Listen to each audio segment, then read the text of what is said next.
নবীন চন্দ্ৰ ডেকা সোঁৱৰণী তোৰণ পূজা মণ্ডপ গোটেই ডুবি চফা আগত আছে পূজা মণ্ডপ মই দেখুৱাই আছোঁ গোটেই ডুবি খতম মই আচলতে গম পোৱা নাছিলোঁ এইটো ৰাস্তাত যে ইমান পানী হয় কিন্তু মই আহিলোঁ পটককৈ আহি পেলাই বহিছোঁ শেষ হ'ব চাগে পানী কিন্তু শেষ নোহোৱাই হ'ল আহি আছোঁ পানী পায়ে গৈ আছোঁ নমস্কাৰ বন্ধুসকল নন্দন ব্লগছৰ অন্য এটা ভিতৰত আপোনালোক সকলোকে স্বাগত জনাইছোঁ নন্দনে সদায় আপোনালোকৰ বাবে ব্যতিক্ৰম কিবা এটা লৈ আহে আজিও ব্যতিক্ৰম লৈ আহিছোঁ মই পানী চক গুৱাহাটী মহানগৰীত পানী চক মোৰ আঁঠু ক'ত পাইছে চব পানীয়ে ৰাতিপুৱা আহি আছিলোঁ গোটেই পানী দেখিছে নাই গুৱাহাটী মহানগৰ পানী চক অৱস্থা কাঢ়ি লৈ গৈছোঁ গোটেই বৰষুণ পানী নতুনকৈ চাইকেল কিনিছিলোঁ চাইকেলখন পিছত ব্লগত আহি আছে তাৰ ভিডিঅ' আমি আপলোড কৰিম কিন্তু পানী চক গোটেই চাইকেল চক নতুন চাইকেলৰ অৱস্থা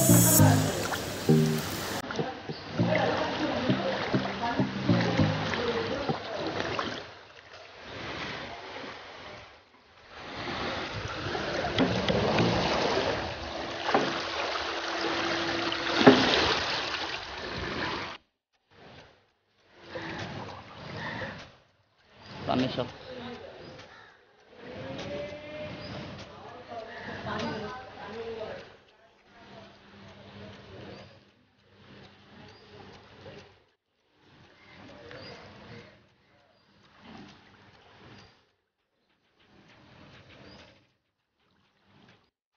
মই আচলতে গম পোৱা নাছিলোঁ এইটো ৰাস্তাত যে ইমান পানী হয় কিন্তু মই আহিলোঁ পটককৈ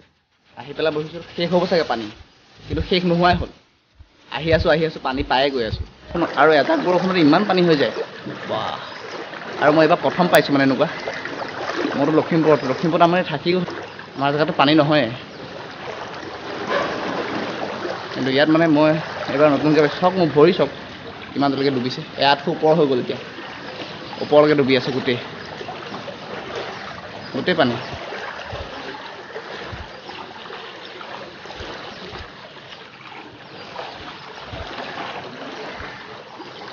এফালে চক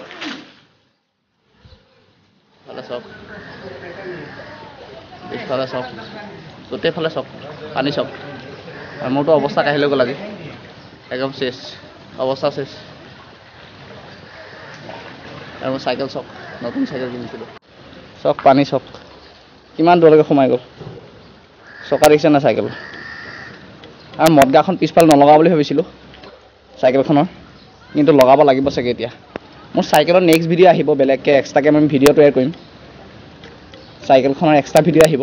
কিন্তু এনেই মই ভিডিঅ'ত মই পানীৰ কাৰণেহে মই গোটেই ভিডিঅ'ত তৈয়াৰ কৰিলোঁ মানে এইটো লাচিত নগৰ ফালে সোমাই আহি মই ইমান পানী হ'ব বুলি ভবা নাছিলোঁ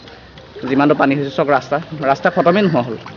পানী ওলাই আছে ৰাস্তা মানে খতম নোহোৱাই হ'ল খোজকাঢ়ি আৰু এইখনে কি দিগদাৰ দি আছে কাঠ চটায়ো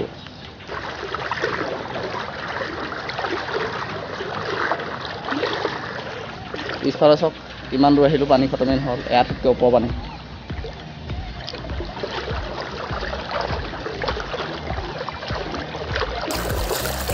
কমেও মই 2.5 কিলোমিটাৰ চাইকেল এনেকৈ ঠেলি পানীত আহি আছোঁ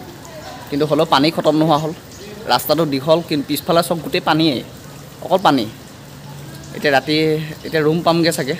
ৰুমলৈকে পানীয়ে হ'ব চাগে আমাৰ ৰুমৰ ওচৰত নহয় বাৰু ইমান মানে আমাৰ পাহাৰৰ ওপৰত কিন্তু তলৰ যিমানকণ আছে গোটেইকণ পানী হ'ব এইফালে চক খতমেই নোহোৱা হ'ল পিছফালে চক ইমান দূৰ আহি আছোঁ এইবোৰ চক খতম নোহোৱাই হ'ল আৰু চাইকেলখনটো এনেকুৱা চাইকেলখন গোটেই পানীয়ে হৈ গ'ল গোটেই পানী এইটো পূজা মণ্ডপ চক গোটেই পানীয়ে গোটেই ডুবাই দিলে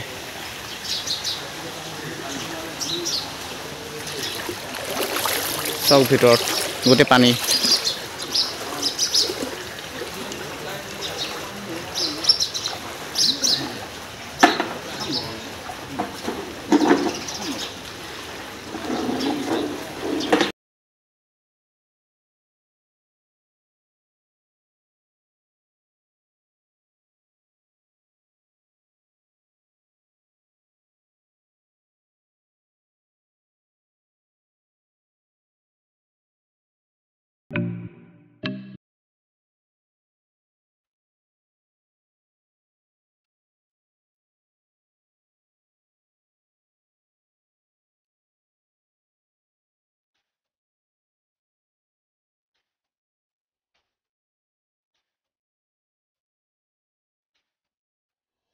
মণ্ডপটো ডুবি গ'ল,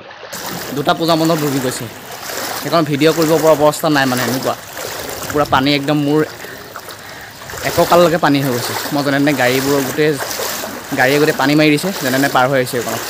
চাওক মই এটা পূজা মণ্ডপ দেখুৱাই আছোঁ, চাই লওক যে পূজাৰ সময়ত পানীয়ে গোটেই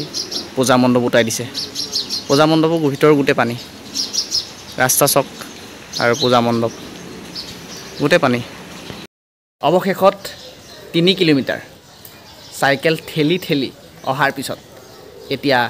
ৰুম পামহি। মই ৰুম পামহি আৰু নন্দন ব্লগছক মৰম দি থাকিব। আপোনালোকৰ মৰম অবিহনে আমি সদায় আধৰুৱা, আৰু নন্দনে সদায় বেলেগতকৈ অলপ বেলেগ কিছুমান লৈ আহে। চাই থাকিবচোন ভিডিঅ'বোৰ, চাই পেলাই মৰম দিব। আপোনালোকৰ মৰম আৰু উৎসাহ পালে আমি বেছি জোৰেৰে আগবাঢ়ি যোৱাত আমি সাহস পাম। ভিডিঅ'বোৰ চাই থাকিব, লাইক কৰিব, শ্বেয়াৰ কৰিব আৰু ছাবস্ক্ৰাইব কৰি আগলৈ আগবাঢ়ি দিয়াত মোক সহায় কৰে। বাই।